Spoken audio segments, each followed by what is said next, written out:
One camera brand that I've not heard so much about is Konica, and especially their 35mm SLRs have been a mystery to me.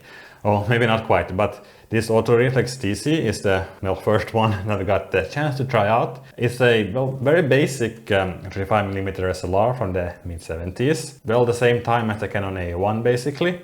And of course here the question becomes, which camera is the better one? Well, here I need to put in a disclaimer and mention that the Japanese 35mm SLR from this time are very comparable between the different brands. There is not such a big difference.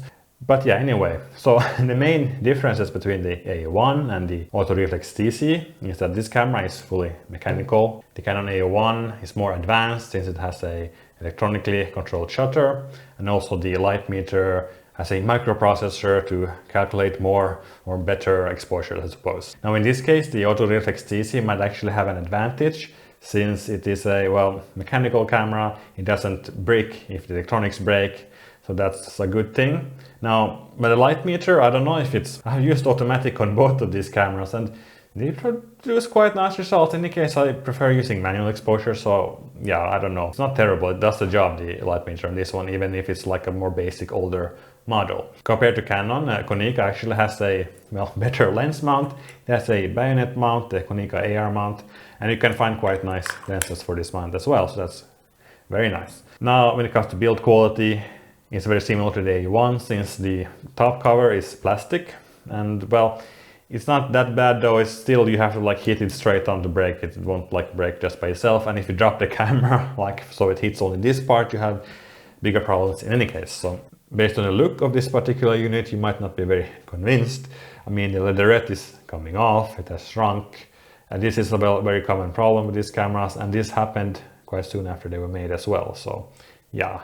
But of course it's not such a big problem. It doesn't really impact the function of the camera. Just the ergonomics and aesthetics will be a bit more difficult to grip it if it's fallen off. So, but it's not difficult to replace anyway.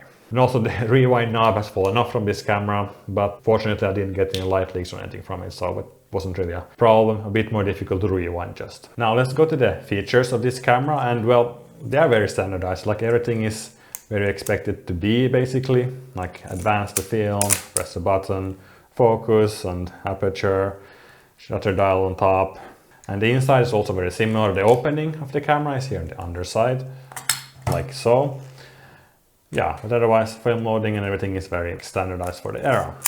So nothing strange, no Soviet surprises or such things. One thing that is different though is the on button, which is actually the advanced lever. You take it out like that and it is on. And you press this button here and it's off. So it's very similar to the Nikon FE. In the viewfinder you get aperture information. So if you use the auto mode on the camera, the shutter priority mode, it will tell you what aperture it uses. So you select your shutter speed and then it will select the aperture automatically. There's also a manual mode, but unfortunately it does not show you which aperture you have chosen on the lens. So when you're setting in manual mode, you have to first measure the light and then set the settings afterwards. It's actually the same as on the Canon AE-1. It's not the most user-friendly for manual mode, but if you use it on the auto mode, it's not really a problem. The biggest complaint I have about this camera is that it uses the discontinued PX625 batteries, and also 2 of them. Of course you can find adapters or replacement for these batteries, but they're not as available as normal camera batteries. Of course, unless you happen to live near a specialty camera store, but even then you might have difficulty finding them. Of course, since the camera is mechanical, you don't need batteries to use it. You can use an external light meter or the F16 method. So yeah, it doesn't prevent you from using it. So the question now is, would I recommend this camera? Well, sure, why not? I mean, it's a quite good basic 35mm SLR, and Konica also has very nice lenses.